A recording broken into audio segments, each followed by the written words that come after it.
Tonight's story, Soldier Boy by Michael Shaara.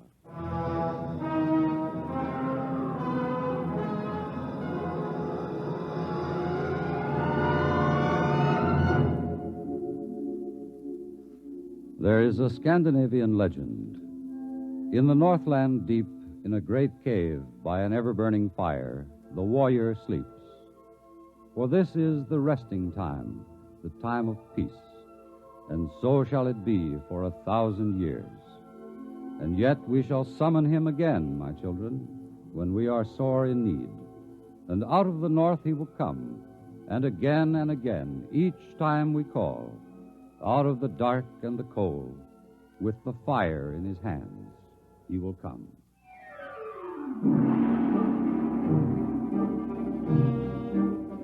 I was off duty when the call came to report. I was off duty and out of uniform. As a matter of fact, I was in a bar, drunk. Basio had just spilled a beer over me.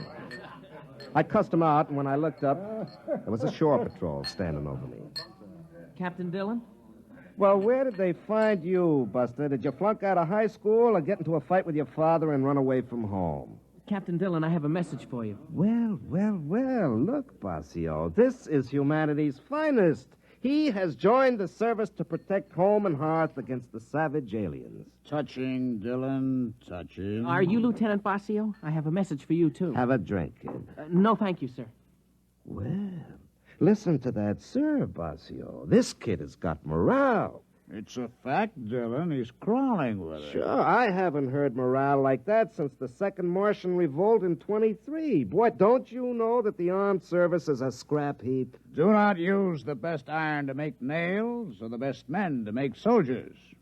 Old Chinese proverb. I didn't raise my boy to be a soldier. Ancient folk song. Please, Captain, Lieutenant, I'm just doing what they told me to. I'm supposed to tell you to report to division headquarters. Uh-huh. And they told you to try every bar on the strip and you'd be sure to run into us, huh? Yes, sir. Those were Colonel Swift's orders. A good commander. He knows the whereabouts of his troops. All right, Basio, drink up. Let's go. Duty calls.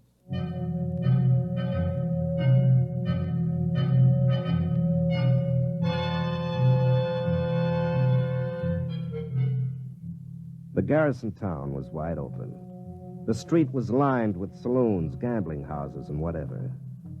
They cleaned up this sort of thing on Earth and every colony in the solar system and beyond, but they let them stay near the Army bases, mostly because they knew there'd been 500 years of peace, and the men that sifted down into the Army were not quite the best adjusted of human beings. The drinkers, the gamblers, the men who were destructive in 100 different quietly degrading ways wore the uniform of the Defense Command. The uniform that was usually creased and just a little dirty. I know because I'm a veteran of 20 years of it. Not a veteran of any wars nor any fighting except in some saloon on payday, but a survivor of garrison life, of chasing smugglers and rarely catching them. The colonel was fat and sweaty, and as a gesture to military discipline, he chased a frowsy blonde out of the office before he spoke to us. Sit down, Dillon. Have you ever heard of Lupus 5? No. It's out on the rim on a 360 vertical sector. They were wiped out a year ago. Disease? Aliens. A mail ship found it. By the time they called the Army in, almost 6 months had gone by. There were 70 colonists. 31 were dead. The rest were missing. All the technical equipment, all radios, guns, machines, even books were gone. The rest of the place was burned over. Only one of the men found something in the ash. As you know, every colony is equipped with a detonator in a main building. And a cobalt bomb buried right in the middle because it's a lot more important to blow a whole village than let some hostile alien learn vital technical facts about human technology and body chemistry. Well, why didn't the bomb blow at Lupus 5? Because the wire was cut. At the heart of the camp, under 12 inches of earth, somebody dug it up and cut it. Who? I don't know.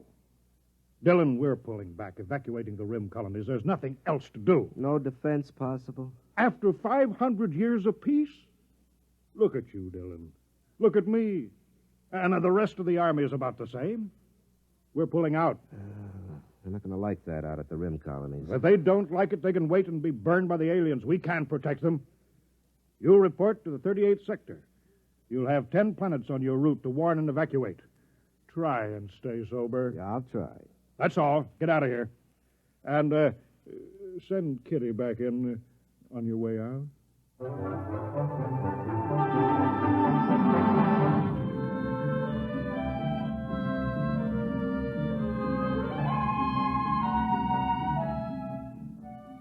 We cleaned up 3 planets, delivered the dispatches from headquarters, and tried to find out if they had anything worth drinking in the colonies. Usually they didn't. And we were stuck with something at Basio made out of high-thrust fuel with a little lemon juice and oil of wintergreen for flavoring. We headed out for number 4.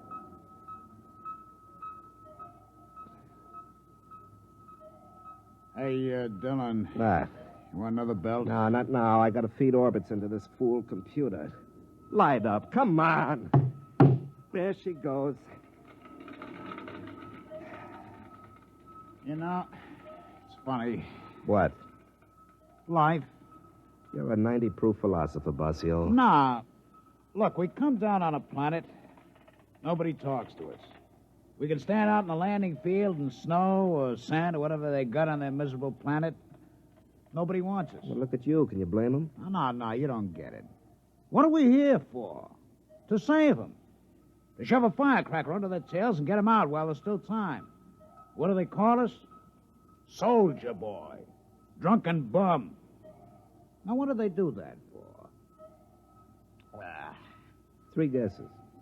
Yeah, like on that last one. They almost mobbed us.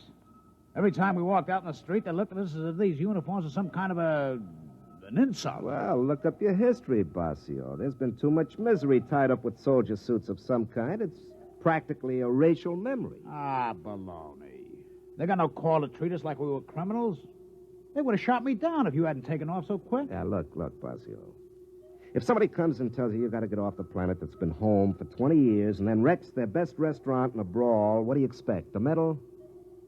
I guess you're right. Hey, that was some scrap. Yeah. I didn't like the way that stuck-up head waiter called me soldier boy. I'll do it all over again. I know you would. On the next planet, do your drinking on the ship. It's safer all around. Oh, they still got no right to be so stuck up.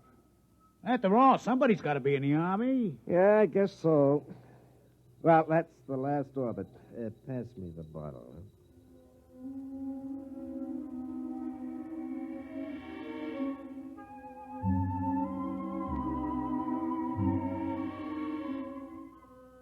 The 4th planet was Norge 1, a big green world about 20% cooler than Earth temperate. They'd heard about the evacuation, and when we sent the scout down on the landing field, there was a crowd gathered. When I opened the hatch, I could smell a wet, heavy breeze that meant snow. It was below freezing, and Army-issue cold weather gear wasn't worth much. I waited out at the edge of the field for 15 minutes, waiting for somebody to take notice of a ship of the United Earth Defense Command. I just stood there in the cold wind with a pint to keep me warm. Finally, somebody came out to talk to me. What do you want? I'm Captain Dillon. I have a message from Fleet Headquarters. You in charge here? Nobody's in charge here. If you want a spokesman, I guess I'll do. What is it? Well, I got a dispatch for you from headquarters.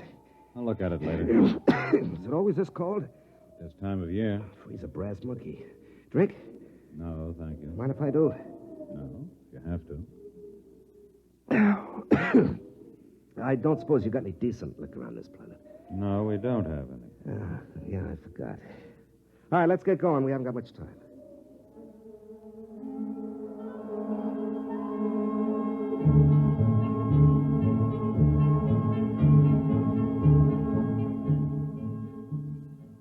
They had a meeting at the main warehouse. Russell read the dispatch and the order for evacuation. It took them a long time to understand. They took it pretty well, but then these were pioneers. Pioneers. Before you settle a planet, you boil it and bake it and purge it of possible diseases. Then you step down gingerly and inflate your plastic houses which harden and then become warm and impregnable.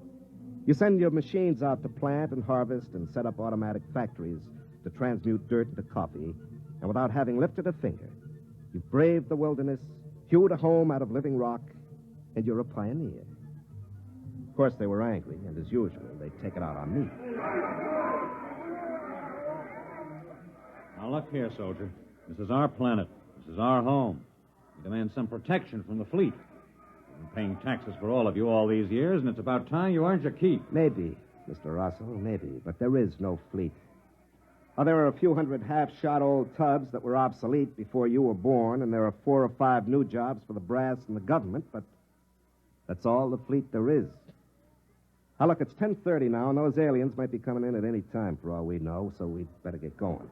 Lieutenant Basio has gone on to the sister colony at Planet 2 of this system. He'll return to pick me up by nightfall. And I've been instructed to have you gone by then.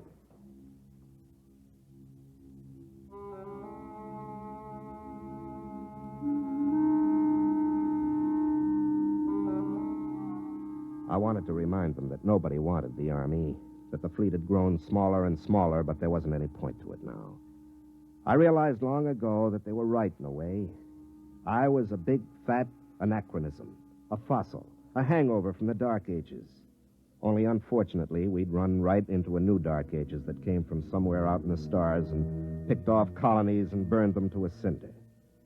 Well, when they finally left the meeting, I went out to check the bomb. The detonator was in the radio shack. It was a long metal bar with a lock on it. I followed the conduit down the wall till it entered the ground. Then I started to chop at the frozen earth to follow the wire.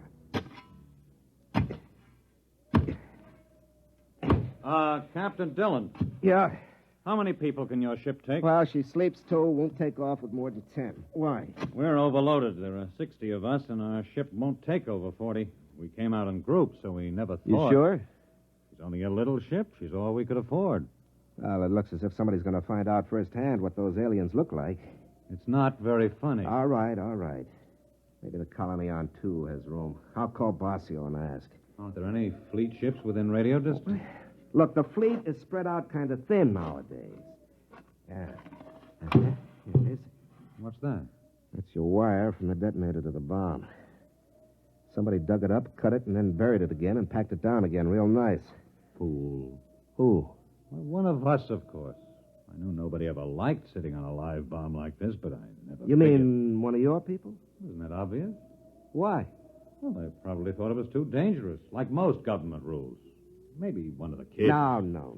There was a bomb wire cut on Lupus 5 just before the alien attack. Maybe an animal? Now, no animal did that. Some coincidence, huh? The wire at Lupus 5 was cut just about before an alien attack. Now, this one was cut, too, newly cut. So something knew enough about this camp to know that a bomb was buried here and also to know why it was. Something didn't want the camp destroyed, so it came into the middle, traced the wire, dug it up, and cut it, and then walked right out again. What'll we do? Pass out your guns. Try not to scare them. I'll be with you as soon as I've spliced this wire.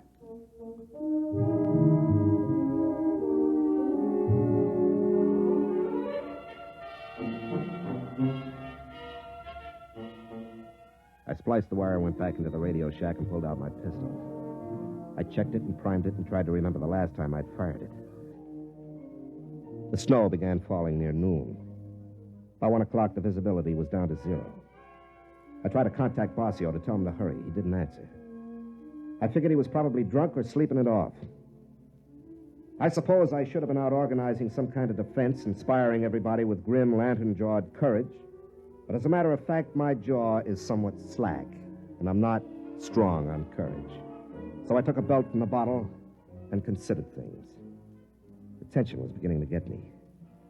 After 20 years of hanging around and playing like the town drunk, a man can't be expected to rush out and plug the breach just like that. You have to work up to these things gradually.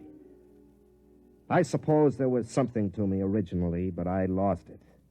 I lost it in 20 years of idiotic garrison spit and polish in saloons and the icy looks and choice words that civilians save for peacetime soldiers. I had half the bottle killed when Rosso came back to see me. Captain, I just can't make any sense of this. Who cut that wire? Well, as far as I can figure, an alien cut it. No, there haven't been any aliens or any peculiar animals near this camp. We've got planet-wide radar, and there have been no unidentified ships since the first landing a year ago. One of us must have done it. It's the only possible explanation.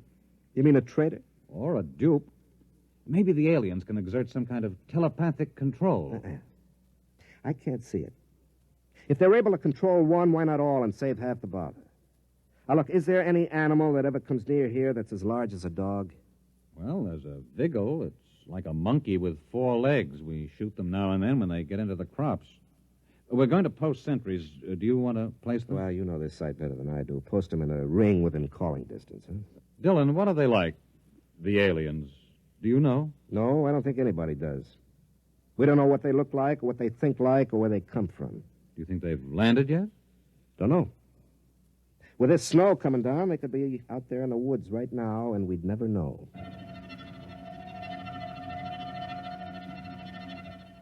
Planet Director 7396 recording progress report on attack day. Physical situation excellent. Headquarters bunker 10 feet underground. Electrical heating apparatus running smoothly. View screens operating. Human colonists' activity not according to pattern. 8 humans have taken up watch positions on the perimeter of the colony. Original plan was for attack at night. The presence of Earth vessel dictates change in plans.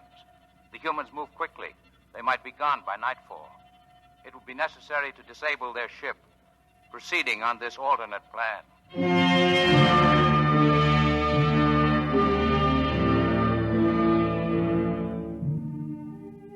At noon, Rossel reported that Planet 2 didn't answer his call. Basio might be drunk, but the colony on 2 wouldn't be. If there was no answer, it was because they were dead. The people were quiet and frightened. Some of the women were beginning to cry. They brought me coffee now. It had begun to dawn on the women that they might be leaving without their husbands or sons.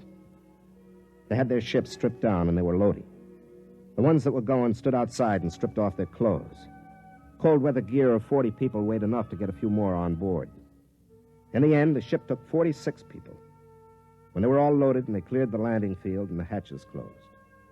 You could hear the generators surge for a lift. But then there was a sharp burning smell and she never got off the ground. Dylan. Over here under the tree. What happened? The lining's burned out. She's being repaired. How long will it take to fix? 4 or 5 hours. It'll be dark by then. It seems like they want to wait till the dark. Probably aren't many of them. Might mean that, or maybe they see better at night, or maybe they move slow. You got any idea how they got to the ship? No. You know, I've been in the Army 20 years. This is the first time I was ever in a fight. I never shot at anybody. I always figured I'd be afraid. But there doesn't seem to be any sense in being afraid. There's nothing to do but wait until night comes.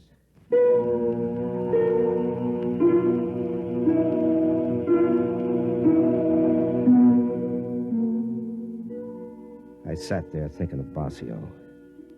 He was dead. There wasn't much doubt of that. Probably died dead drunk and not giving a solitary hoot. I stared out into the snow and thought the same thought over and over. Basio is dead. Basio is dead. In all this dog-eared, ape-run universe, he was about the only friend I had, and so naturally he was dead. Dead because he tried to come out here to help these people. People who cursed him and called him a drunk, which he was, and a brawler, which he was when somebody crossed him. But he was the one who came to help. And in short time, I'd be staying behind so that some colonist could jam himself aboard my ship and lift out to safety. And I'd die to save somebody I didn't even know. Somebody who 24 hours before would be ashamed to be found in my company. They come to an army for help too late. An army like me, sodden and not knowing whether they can fight or not. Dylan. What? Over there at the edge of the woods. Something moving. You can see it through the snow. Look out. How far do you make it to that tree? About 50 yards. 50 yards. There it is, you see, by the bush. 50 yards, no wind, half charge. I have a feeling I'm forgetting something. Well, here goes. You got it! Get down. Maybe more of them. Wait and see. I saw it clear when it jumped. It was one of those monkeys. Maybe. We'll see.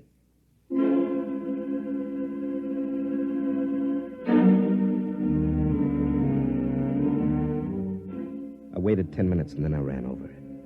Whatever it was gone, almost all of it. My bolt had taken a paw and taken it clean off. I picked it up, but there was no blood. The skin was real and furry, all right, but the bone was steel and the muscles were springs. It wasn't any four-legged monkey. It was a robot.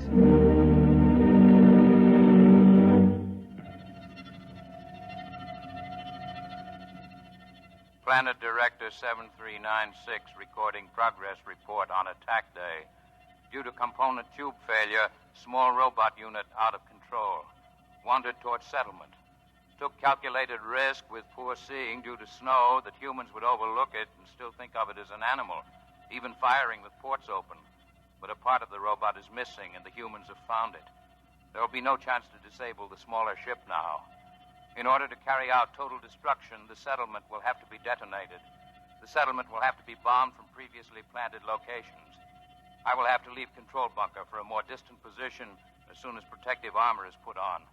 I will proceed to carry out this plan. I realize this is not the ideal operation. It is more disciplined to capture humans and their equipment undamaged, but total destruction is necessary. For further operations, recommend duplication of essential controls on robots. The procedure of planting them on worlds before colonization by humans, in the shape of local animals, demands perfect operation when attack day arrives, or the resident director planted at the same time on each world will be unable to carry through attack plans. Now leaving bunker.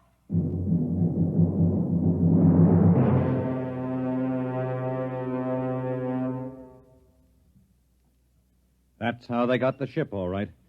Probably slipped a Vigil through the aft port and left it in there to foul the lining. Wonder what else they've got. Well, probably all kinds of things. Must have been some kind of lizard that went under and cut the wire. A spicer lizard. They can burrow underground. And we've got a bat that could do aerial reconnaissance for them. Well, they know everything about you, and we don't know anything about them. They're probably sitting out there right now, swarming behind those trees, waiting for it to get nice and dark. All right, you better get back to the others and tell them I'll stay here. Why? Because we only need one. If we could just get one back to a lab, we'd have some clue to what they are. We can't just cut and run. We got to make a stand. I didn't think the Army made stands. I thought they just pulled out. Yeah, I suppose so. An army does what it has to, and ours is weak and filled with men like me. But even so, there comes a time when you have to make a stand.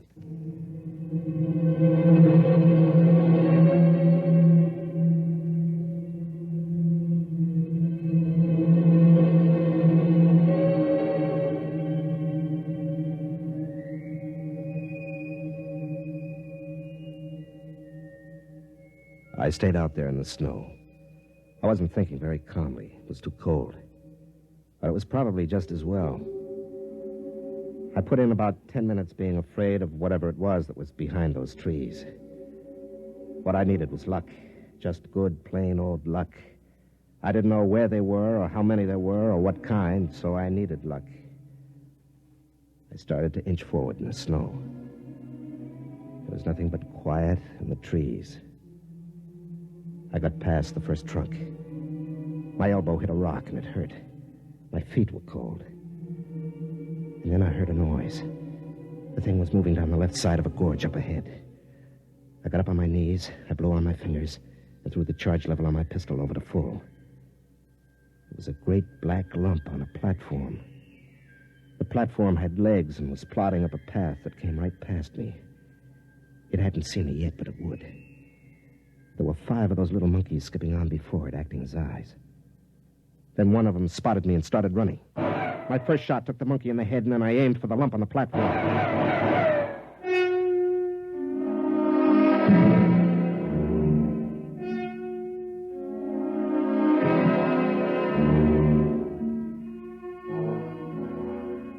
They got one blast off before I hit anything vital. It burned across my shoulder, my shirt charred.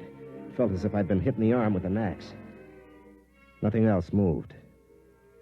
The monkeys were stiff like statues, and the platform was on its side. Through a hole in the black lump, something gray and soft was oozing out. I looked around and saw the robots frozen, and I realized I'd got them. I'd hit the guide, the alien who was directing the robots. I kicked at it with my foot. It was too big and heavy to carry. I'd have to send someone back for it. But I wanted to take something, so I grabbed one of the monkeys by his stiff, jutting arm and began to drag it back to the village. We put the alien in a freeze tank and shipped it back to Earth. They learned a lot in the lab, but out there in the colony, we learned a lot more. We learned that man wasn't born to live out his days at home by the fire. In the wee black corner of space which man had taken for his own, other men were learning. And the snow fell in the planet's world, and when it was spring, where I had fought, men were already leaping back out to the stars.